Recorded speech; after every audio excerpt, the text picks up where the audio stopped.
Muy buenos días a todos los participantes. Les saludamos desde la Dirección de Infosalud, Dirección General de Telesalud, Referencia y Urgencias del Ministerio de Salud.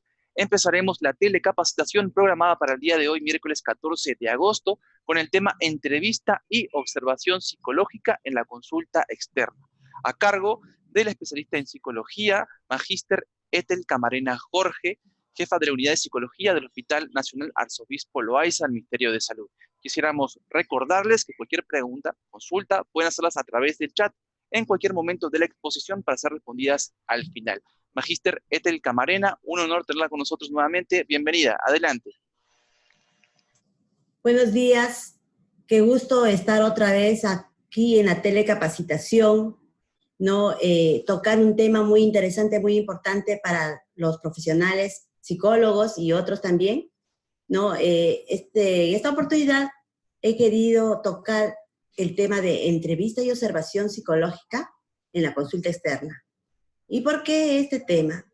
Porque este tema es un tema, digamos, el primer paso que se da a la hora de atender a un paciente, ¿no? Entonces, vamos a iniciar dando el concepto de entrevista clínica. Entrevistas clínicas son técnicas, ¿no? Son técnicas de recolección de datos. Ahí vamos a recolectar los datos importantes de los pacientes, de las personas, ¿no? Decimos pacientes porque acá en el hospital solemos hablar de esta manera. También, al recolectar datos, vamos a utilizar una interacción verbal entre el psicólogo y el paciente, o entre el entrevistador y el entrevistado. Pero tenemos un propósito de obtener muchas informaciones, ¿no? Y luego hacer un objeto de estudio, según lo que se requiera en el caso del paciente. ¿Y qué es la entrevista clínica? La entrevista son procesos que utilizamos para recolectar la anamnesis, para realizar la anamnesis, ¿no? Que son instrumentos valiosos, ¿no? Que nos sirve para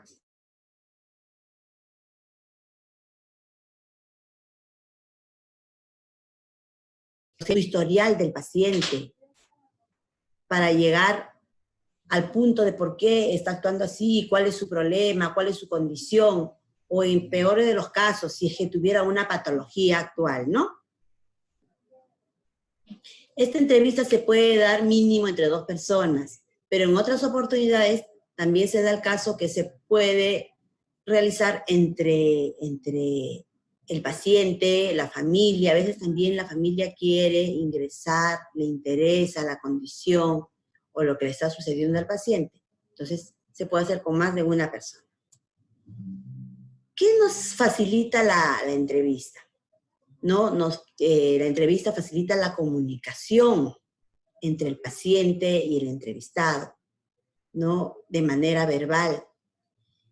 Cuando el paciente se siente cómodo y con conocimiento exacto de lo que quiere, por qué viene, entonces va a tener la capacidad de exponer sus problemas, sus dificultades. Entonces el entrevistador siempre va a mostrar interés de lo que le está ocurriendo al paciente para darle una solución. También no hay que ofrecer más ayuda de lo que uno no puede. Ejemplo, viene un paciente a la consulta externa y viene un paciente por adicciones. Y uno no tiene todas las especialidades, porque el psicólogo también tiene especialidades, así como los médicos. Y no tengo la especialidad de atender a pacientes con adicciones.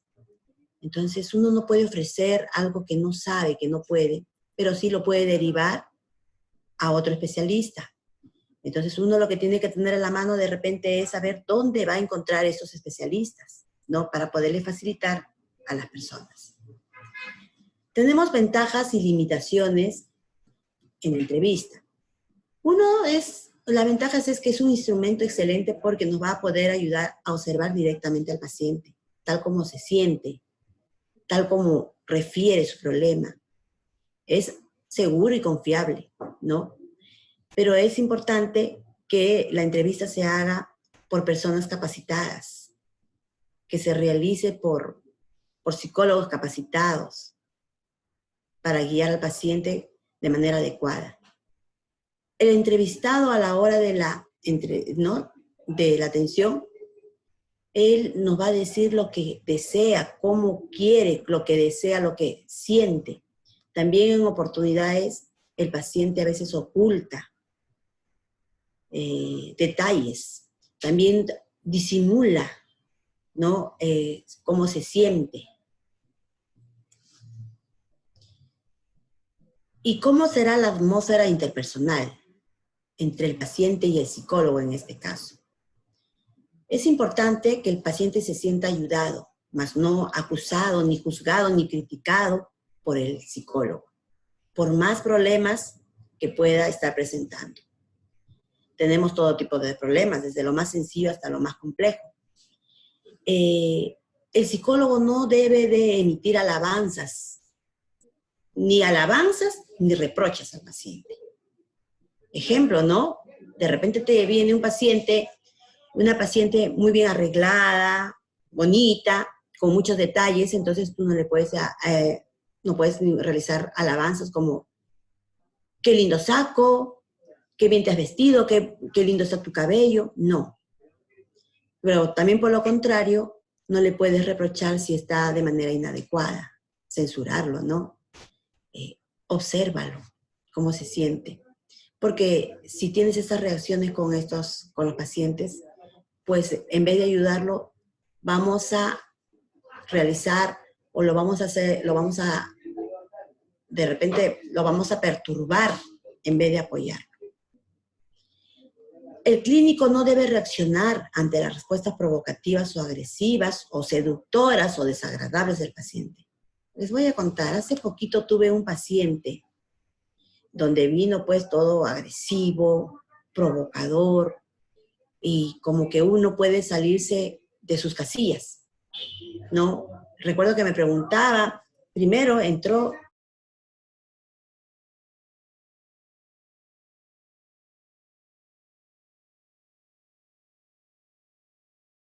le había mandado en vano, que qué se cree, que por qué, que esto, que el otro, y entonces yo le empezaba a hacer las preguntas, y en vez que él me responda, él empezó a entrevistarme. Yo lo observaba que él es el que quería realizar la entrevista. Bueno, yo le preguntaba, pues, ¿cuántas veces usted ha tenido altercados con su esposa? Porque por ese motivo vino. ¿Y cuántas veces la esposa lo ha denunciado? Entonces, en vez de responderme, él me dijo, ¿usted es casada o soltera? Si usted es casado, usted debe saber que entre las parejas o entre los esposos siempre peleamos, discutimos. Y yo lo miraba, lo observaba y seguía preguntándole. Y otra vez, en vez de responderme, otra vez me hacía preguntas. ¿Usted es soltera o casada? ¿Usted tiene hijos o no tiene hijos? No, porque ¿por qué responde así? ¿Por qué se pone provocativo? ¿Por qué se pone agresivo? Porque en realidad no quería responder las preguntas, porque él sabía que yo iba a anotar en la ficha. Y cuando iba anotando algunos detalles, me decía el paciente, y no le esté anotando, porque eso va a quedar ahí.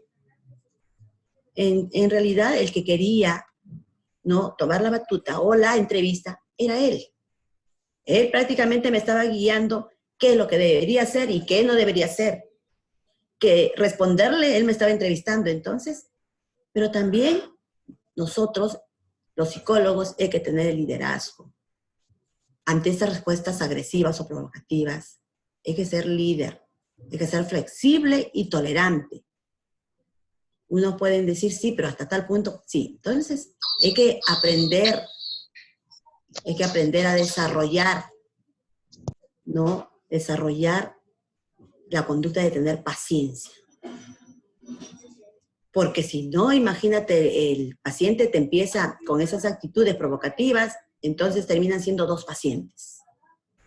Y pues uno tiene que tener cuidado, uno no se puede estar peleando con el paciente en la consulta. Bueno, pues entonces él preguntaba y estaba preguntándome, entonces llegó un momento en que le dije, bueno, pues, usted acá ha venido para yo atenderlo, no para que usted me atienda a mí. Porque yo cuando lo necesite, yo también voy al psicólogo, ¿no? Voy a un psicólogo. Pero en este caso, su condición de usted es que yo lo atienda y las preguntas se lo voy a hacer yo. Porque estamos viendo su caso, no mi caso, ¿no? Con palabras suaves, ¿no? Haciéndole entender que no es así con las características o con la conducta que está emitiendo, ¿no? Bueno, pero en la consulta vamos a tener todo tipo de pacientes. Así como recién me tocó un paciente agresivo, impulsivo, también tocan pacientes provocadores, ¿no? También existe pacientes seductores, ¿no? Que provocan, ¿no? Entonces, hay que tener manejo, hay que tener bastante cuidado. Estar atento a lo que nos dice, cómo nos dice, ¿no? Y nosotros ser honestos para poder ayudarlos al entrevistado. Tener un trato como un ser humano, que justamente las personas que vienen al hospital vienen porque necesitan ayuda, porque si estuvieran sanos, no creo que estarían en el hospital. Vienen porque tienen bastantes dificultades. Es un paciente, ¿no? Entonces, esos pacientes van a cometer imprudencias. Y nosotros como psicólogos hay que evitar pensar de forma ansiosa lo que le vamos a decir. Hay que tener la aceptación del entrevistado, ¿no? ¿Quién es? ¿Qué religión? La edad, ¿no? La raza. Hay que tener bastante cuidado, ¿no? De repente no nos gusta la religión que practica. Yo rechazo esa religión. Recuerdo que una vez un paciente me dijo, psicóloga, qué mala experiencia he tenido con una atención con una psicóloga. Fíjese que me empieza a tomar los datos de filiación, esa es la parte inicial, como todo psicólogo lo sabe, y me está preguntando mi nombre, mis apellidos, y me dice religión, y yo le dije adventista. ¿Y saben lo que hizo? Levantó sus cejas como de fastidio. Imagínense, yo quería salir corriendo de ese consultorio. Para que ustedes se imaginen cómo un paciente se puede sentir, ¿no? O por la raza, o por el estilo sexual o ideología política. Uno no puede atender a un paciente si lo estás rechazando, en este caso porque no te gustó su religión. Uno no puede atender a un paciente si su estilo sexual no te agrada, porque no compartes la idea. En todo caso, tranquilamente derívalo, sé sincero, porque lo estás maltratando, ¿no? Entonces hay que tener, aparte que el psicólogo tiene que tener las ventanas bien abiertas para poder atender todo tipo de paciente. Si no, tenemos muchos errores, ¿no? El psicólogo tiene que estar preparado para todos estos tipos de pacientes y no caer en sus provocaciones. Hay que tener el conocimiento de nosotros mismos, de lo que somos, para poder permitir una mejor evaluación y control de nuestra conducta en el proceso de la entrevista. Permitir apreciar y comprender mejor la conducta del paciente, en este caso con lo que les estaba comentando con el ejemplo del paciente agresivo. Comprender su conducta.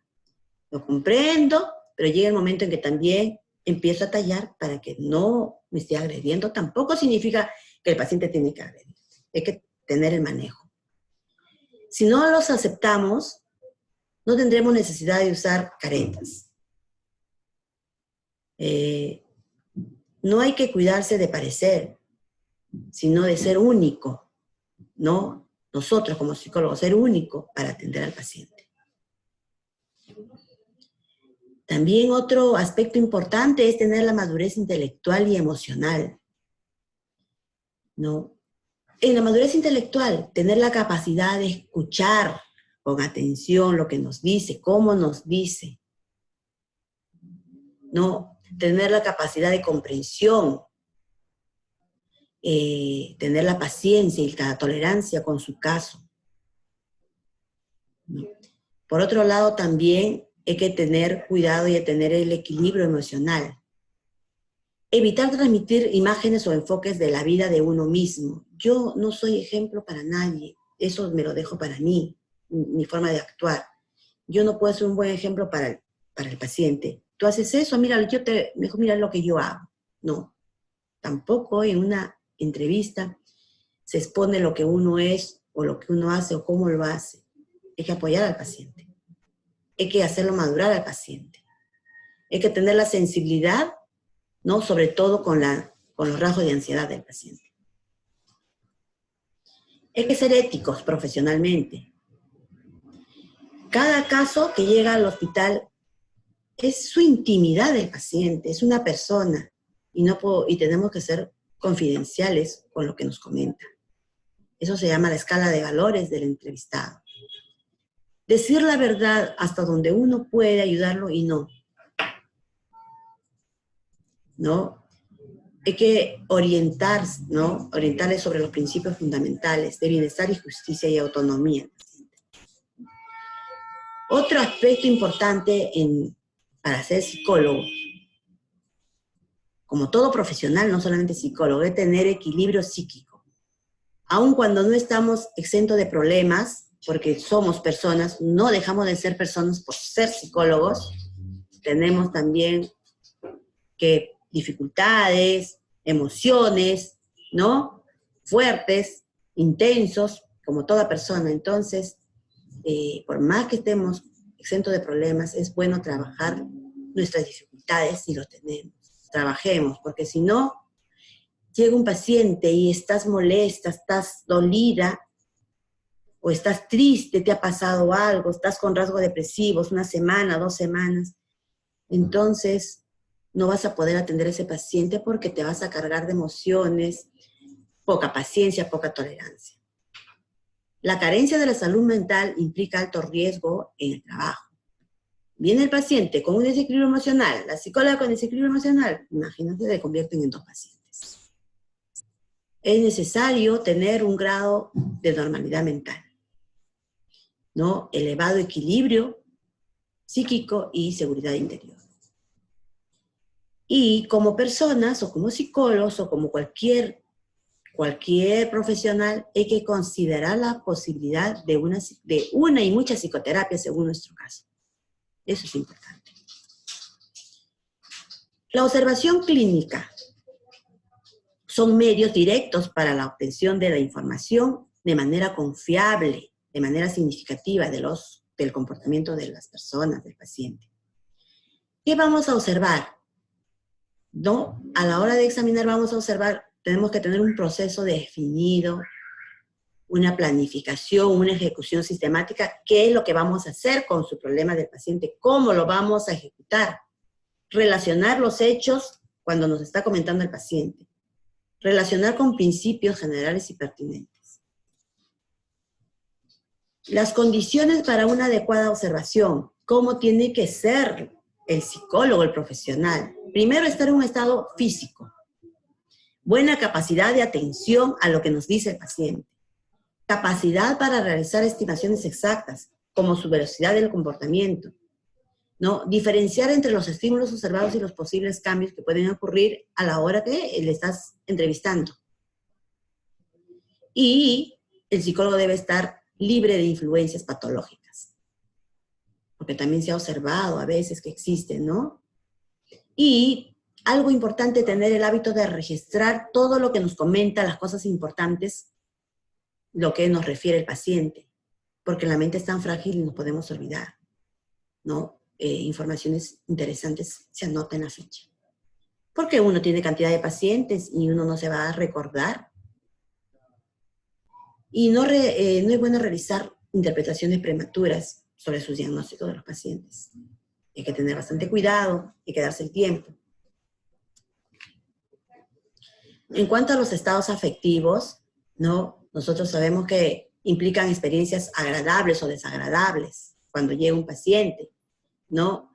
Vamos a verle sus cambios, sus modificaciones somáticas, ¿no? Observamos, nosotros los psicólogos tenemos que observar bastante al paciente, ¿no? Su cuerpo corporal, sus músculos, su expresión, hay que observarlos.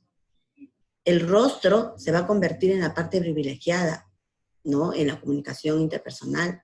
Yo le voy a observar cómo, ¿no? Cómo el paciente va expresando sus emociones, a veces sin tener que hablar, nos expresa. Sus estados de ánimos, cómo ha llegado, ¿no? Vamos a verlo de manera endógena. Está jovial, está triste, está alegre, renegón, amargo, irritable, agresivo, explosivo. Y cómo son sus estados, ¿no? Afectivos de naturaleza exógena. También eso lo vamos a ir observando, sus temores, sus miedos, sus frustraciones, cuando nos va explicando detalladamente sus problemas. También tenemos la conducta proxémica. ¿Y qué será la conducta proxémica? Se entiende, ¿no? El espacio que uno utiliza entre el paciente y el psicólogo, ¿no? Para tener las relaciones interpersonales. Y dentro de las relaciones proxémicas tenemos una distancia íntima de 0 a 15 centímetros. Imagínense, 15 centímetros no podríamos estar con un paciente. No es bueno acercarse mucho al paciente. Hay que tener bastante cuidado. Si utilizamos esa distancia, ¿qué pasaría? Con facilidad vamos a poder sentir el olor, el calor, el olfato, la respiración del paciente. Y puede haber muchas confusiones, ¿no? El paciente se puede mostrar angustiado. El paciente esquizofrénico no le gusta, por decirse, relacionarse de tal manera en esa distancia con el psicólogo. Rehúye el contacto físico, rechaza. Sin embargo, el paciente depresivo, si tú te acercas, ¿qué más quiere? Él tiene la necesidad de sentirse apoyado. Entonces,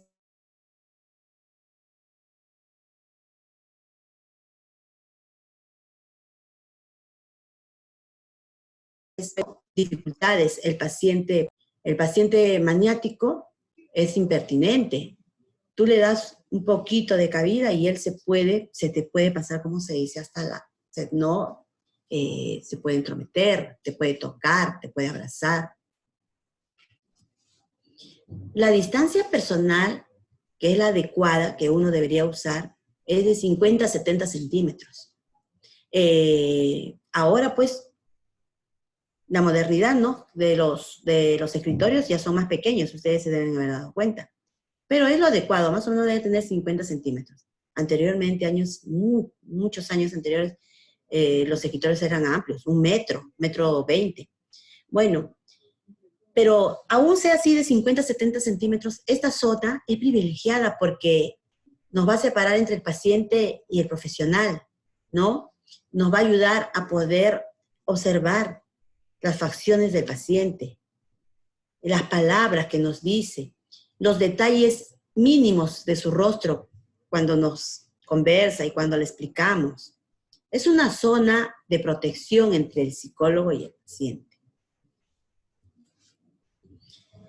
La expresión facial, ¿no? Debemos tomar en cuenta acá la calidad de lo que expresa, cómo lo observamos al paciente. Por ejemplo, está triste, está alegre. El grado de tensión de sus músculos faciales del paciente. Está relajado, está tenso, está ansioso. Que tener mayor o menor grado de expresividad, la vivacidad. La duración puede ser breve o prolongada. Vamos a también tomar en cuenta cómo es su habilidad emocional. La relación mímica y el contenido de la comunicación verbal. La mirada es otro aspecto importante porque es importante observar, mirar al paciente. Cómo se siente cuando nos dice, cuando nos expresa. Acuérdense que en el hospital vienen muchos casos. Actualmente vienen muchos casos de fiscalía. Hay que observar al paciente. Ejemplo, ¿no? Un paciente, si nosotros miramos demasiado tiempo al paciente, ¿qué podemos surgir que lo podemos avergonzar al paciente? La mirada tiene que jugar con la mirada. acuérdate que estás en 50, 70 centímetros de separación. No es bueno que le estéis mirando de manera detenida al paciente. Los autores dicen que es una aproximación entre 1 a 7 segundos y vas jugando a la mirada. ¿No? El paciente esquizofrénico tiene menor contacto visual. Ellos rapidísimo cambian su mirada de un lado para otro. ¿No? En los pacientes depresivos, ellos poseen un menor contacto ocular. Y vamos observando sus ojos, son muy apagados, no tienen brillo, y en muchas oportunidades se les humedece de lágrimas, ¿no? La postura. Desde que el paciente ingresa, el psicólogo está observando la postura del paciente. Y la postura se va influenciado por el estado de salud, que en ese momento, cómo se siente el paciente. El paciente depresivo mantiene una postura laxa, agobiada. Desde que ingresa observamos como que estuviera cansado, con los hombros caídos, la mirada caída, su tono de voz bajo, ¿no? En cambio, ejemplo, el paciente maníaco, el paciente maníaco es una postura firme, erguida, con la cabeza en alto, con mucha seguridad, egocentrista, ¿no? Entonces vamos a ir observando, está relajado, poco relajado, tenso, ansioso, rígido, hay que ir observando la postura del paciente.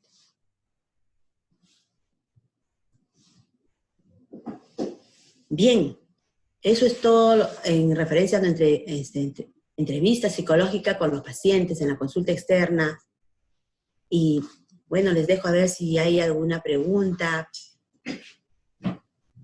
para poderles responder. Excelente, muchísimas gracias y felicitaciones. Magíster Ethel Cambrena Jorge, jefa de la Unidad de Psicología del Hospital Nacional Arzobispo Loaiza, por esta presentación y ese tema tan importante para tratar entonces a los pacientes en la consulta de psicología, en la consulta externa, diariamente. Bien, nos había mencionado entonces de los aspectos de la empatía que tenemos que tener entonces con el paciente. ¿Qué otros consejos de su actividad diaria que tiene con los pacientes podrían transmitirnos para poder entonces tener una mejor relación con los pacientes?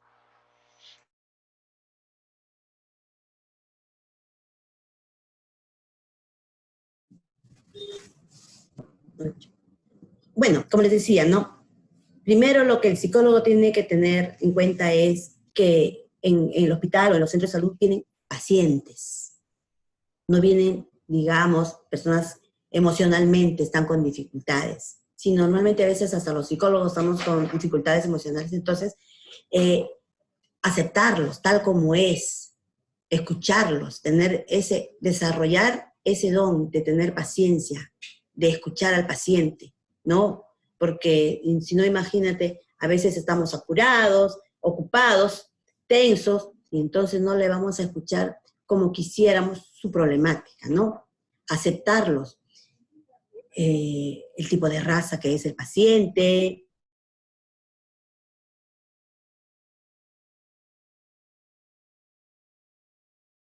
la condición económica, religiones, pues hay que desarrollar ese don de conocer un poco también de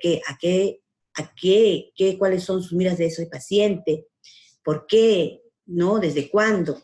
Porque también a veces ellos vienen cargados de emociones por diferentes tipos de religiones que son y no se aceptan a sí mismos, pero hay que escucharlos, ¿no? Entonces, y en el hospital, como les digo, vienen todo tipo de pacientes. Por la cantidad de pacientes que hay que tener el manejo, hay que saber cómo ver la lista de cuántos pacientes tengo. Si tengo una cantidad de pacientes, sé que tengo que atender y saber mi tiempo para cada uno para poder lograr. Pero eso no significa que voy a atender por atender, hay que tener el manejo y las técnicas adecuadas. ¿Ah? Por decir ejemplo, si un paciente llega a la consulta y yo de antemano sé que tengo una fila de pacientes, ingresa, el paciente cuando llega al consultorio de psicología ellos piensan que nos van a contar hoy día, tiene todo el tiempo para contarme su vida desde muy pequeño. Entonces, yo veo mi lista como psicóloga, digo, a ver, tengo 10 pacientes, en psicología 8, 10 pacientes es bastante, les voy diciendo, porque acuérdense que un problema, no, estoy depresiva, necesito por lo menos mis 40, 50 minutos. Entonces, las preguntas son, para los psicólogos, la pregunta debería ser, pasa y le tomo los datos de filiación y le voy a decir, ¿cuál es su problema actual? Entonces, le estoy diciendo que me cuente su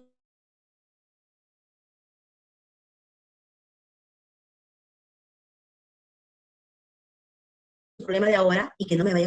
Ahora, el paciente darle muchos problemas, pero no solamente lo de hoy. Esto acarrea desde muchos años atrás. ¿Qué me está diciendo? Que me quiere contar desde la infancia, por decir. Entonces, ¿yo qué le voy a decir? Sí, sí, lo vamos a ver. Lo vamos a tomar en cuenta. Vamos a trabajar su problema desde donde usted cree. Pero el día de hoy vamos a tocar su problema actual. Cuénteme. Según el enfoque también que uno utiliza a la hora de atender a un paciente. Se le dice, se le explica, hay una cantidad de pacientes para que el paciente se sienta más relajado, ¿no? Y pues nos comente su problema. Pero si yo tengo 2, 3 pacientitos, digo, uy, tengo todo el tiempo disponible. Y la pregunta sería, pasa el paciente, le tomo la autodefilación y le diría, ¿en qué le puedo ayudar? O sea, le estoy dando las ventanas abiertas que me cuente todo lo que quiera. ¿No? Entonces, hay técnicas que se utilizan sin estar ansioso, sin que el paciente no se dé cuenta que nosotros estamos apurados, porque a nadie nos gusta que nos atienda apurado. Y en todo caso, el paciente te dice, usted está apurado, mejor me retiro. Sin ser psicólogo, también nos observa. Entonces hay que desarrollar las técnicas que el psicólogo lo maneja, nos enseñan a nosotros y en la práctica con la cantidad de pacientes uno aprende mucho más todavía. Excelente. Felicitaciones. Magíster Etel Camarena, esta telecapacitación es muy, muy importante. Va a quedar colgada en el canal de Telesalud Minsa de inmediato. Y bueno, agradecerle, e invitarla para próximas telecapacitaciones y bien, solicitarle ahora algunas recomendaciones finales sobre este tema tan importante de la entrevista y la observación del paciente en psicología. ¿Algunas recomendaciones? Bueno, que las recomendaciones serían que para nosotros entrevistar a unos pacientes hay que tener la capacidad, hay que tener experiencia, porque de lo contrario el paciente se da cuenta que uno no tiene los estudios, no tiene la capacidad suficiente y se molesta, se incomoda y sus dificultades de ellos vienen cargados de emociones. En realidad toda persona tiene problemas íntimos y hay que ser bien reservado, ¿no? Porque ellos confían bastante en el profesional.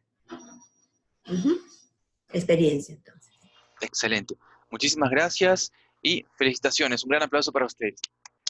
Gracias. Hasta la próxima. Un gran saludo para usted, esperamos pronto, y para todo el equipo del Hospital Nacional Obispo Loaiza. A todos los participantes, invitarlos a las próximas telecapacitaciones del día de hoy.